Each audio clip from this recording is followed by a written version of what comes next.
Kehidupan ini adalah seorang guru yang sangat bijaksana, selalu menginginkan engkau lebih pintar dari dirinya sendiri.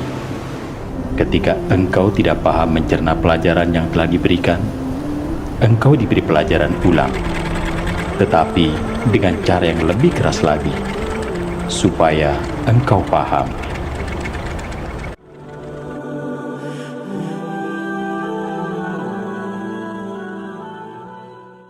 Assalamualaikum warahmatullahi wabarakatuh. Sahabat, manusia hidup di dunia ini saling berdampingan dan saling membutuhkan.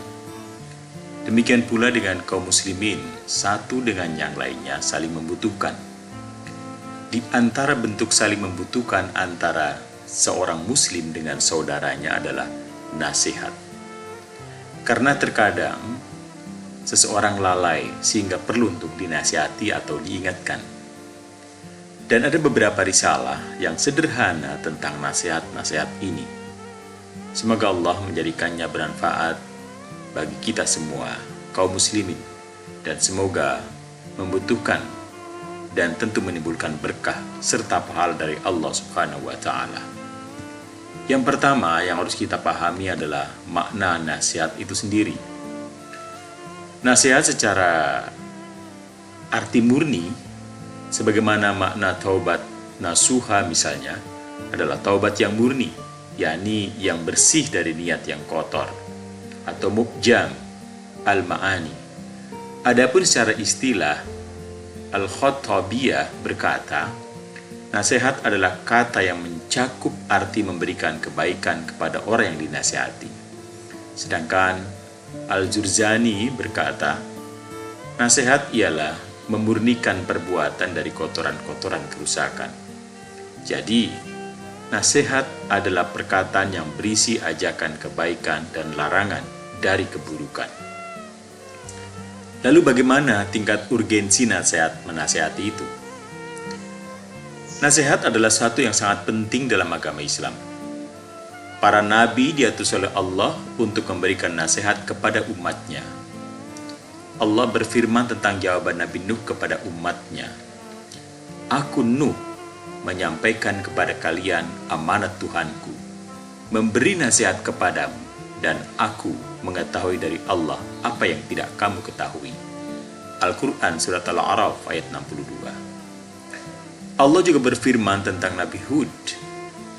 Aku menyampaikan kepada kalian amanat Tuhanku dan pemberi nasihat yang terpercaya kepada kamu. Al-Quran Surat Al-A'raf ayat 68. Sebagaimana Allah juga berfirman tentang Nabi Saleh, Nabi Syuaib. Kemudian dia Saleh pergi meninggalkan mereka sambil berkata, wahai kaumku, sungguh aku telah menyampaikan amanat Tuhanku kepada kamu, dan aku telah menasihati kamu. Tetapi kamu tidak menyukai orang yang memberi nasihat. Al-Quran Surat Al-A'raf ayat 79. Makna Syuaib meninggalkan mereka seraya berkata, wahai kaumku, sungguh aku telah menyampaikan amanat Tuhanku kepada kamu, dan aku telah menasihati kamu. Maka bagaimana aku akan bersedih hati terhadap orang-orang kafir? Al-Quran Surat Al-A'raf ayat 93. Saking pentingnya nasihat menasihati, Nabi Shallallahu Alaihi Wasallam menyatakan bahwa agama ini adalah nasihat. Dari Tamim Ad-Dari, Nabi Shallallahu Alaihi Wasallam bersabda, agama adalah nasihat. Kami bertanya, siapa ya Rasulullah? Beliau menjawab, untuk Allah, untuk kitabnya, Rasulnya, para pemimpin kaum muslimin dan masyarakat umum. Hadis riwayat Muslim. Nasihat untuk Allah adalah dengan mentauhidkannya, mengamalkan agama untuknya, menunaikan haknya, meninggalkan larangan-larangannya. Nasihat untuk kitab Allah adalah dengan beriman kepadanya, mentadaburinya, mengamalkan isinya, beriman dengan ayat-ayat yang mutasyabbih, dan berhenti pada batasan-batasannya. Adapun nasihat untuk Rasulullah adalah dengan beriman kepadanya, berhukum dengan syariat-syariatnya, percaya dengan apa yang dikabarkannya, menjalankan perintah-perintahnya, juga menjauhi larangan-larangannya, dan beribadah kepada Allah sesuai dengan petunjuknya. Adapun nasihat untuk para pemimpin kaum muslimin adalah dengan menginginkan kebaikan untuk mereka, tidak memberontak pada mereka dan menasihati mereka. Sedangkan nasihat untuk masyarakat kaum muslimin adalah dengan menginginkan kebaikan untuk mereka, mencegah keburukan dari mereka, menanggung beban mereka, menghalau madarat dari mereka. Memberi makna orang yang kelaparan atau memberi makan kepada orang kelaparan di antara mereka, menasihati mereka dan tidak mengganggu mereka. Yang juga menunjukkan akan pentingnya nasihat adalah bahwa Nabi menjadikannya dalam baiat. Dari Jabir bin Abdullah, beliau berkata, "Aku membaiat atau janji setia kepada Rasulullah untuk mendirikan sholat, menunaikan zakat, menasihati setiap muslim dan menjauhi orang musyrik." Hukum menasihati adalah wajib, entah yang dinasihati itu orang yang baik atau fasik. Haram hukumnya tidak menasihati kaum muslimin, karena sengaja tidak menasihati mereka adalah bentuk kecurangan kepada mereka, dan curang kepada mereka berarti telah curang kepada agama. Sedangkan curang kepada agama merupakan pengkhianatan kepada Allah, juga Rasul-Nya, dan juga kaum muslimin. Maksud dari wajib di sini adalah kifayah, yakni jika sudah ada yang menasihati dan sudah mencukupi mereka, maka kewajiban kaum muslimin untuk menasihati sudah gugur. Lalu bagaimana adab dalam nasihat menasihati? Ini yang pertama adalah adab bagi orang yang menasihati. Seseorang yang menasihati hendaknya memperhatikan adab-adab dalam menasihati. Dan ada beberapa langkah bagaimana adab untuk orang yang memberikan nasihat. Yang pertama, penasihat harus ikhlas dalam menasihati. Jika seseorang menginginkan nasihat yang ia sampaikan menjadi bernilai ibadah, maka hendaknya ia lakukan dengan ikhlas.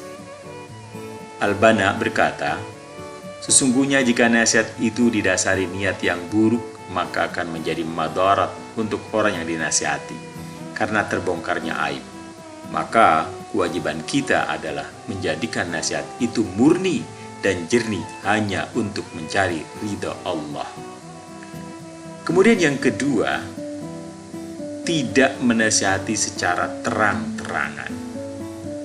Imam Syafi'i berkata dalam puisinya, "Lindungi aku dengan nasihatmu padaku ketika aku sendiri, dan jauhkanlah aku dari nasihat di khalayak manusia.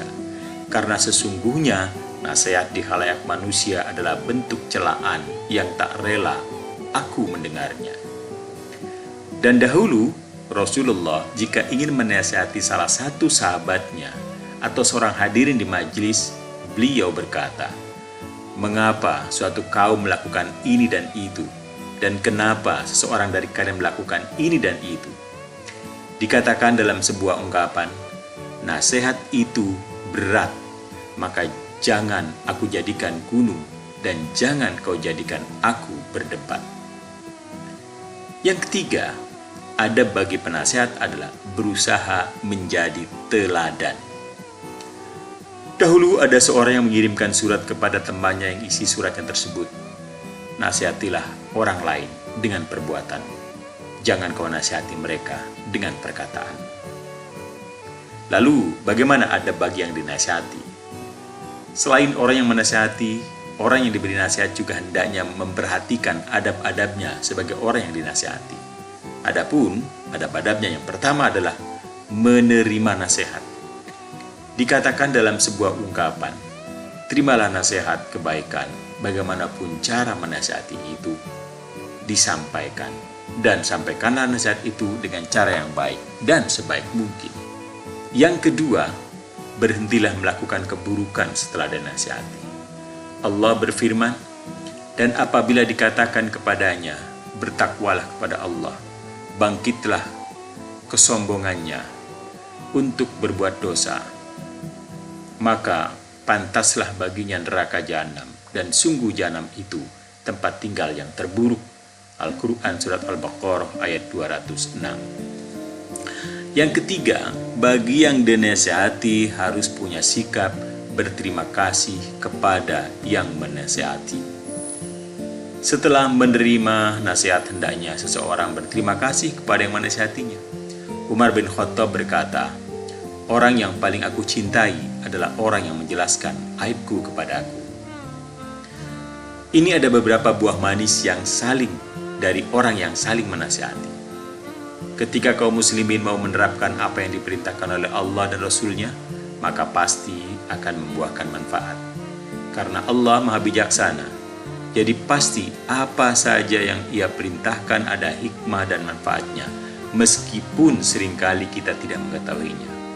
Allah berfirman, mereka para malaikat menjawab, "Maha suci Engkau, tidak ada yang kamu ketahui selain dari apa yang telah Engkau ajarkan kepada kami. Sungguh Engkaulah yang Maha mengetahui, Maha Bijaksana." Al-Quran Surat Al-Baqarah ayat 32. Demikian pula perintah Allah berupa nasihat-nasihat. Jika dijalankan atau dijadikan oleh kaum muslimin, pasti akan mendatangkan manfaat. Dan tentu saja menjadi hal yang sangat berguna bagi kita.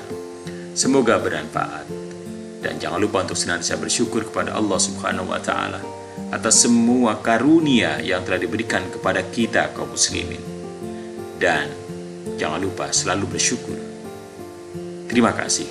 Wassalamualaikum warahmatullahi wabarakatuh.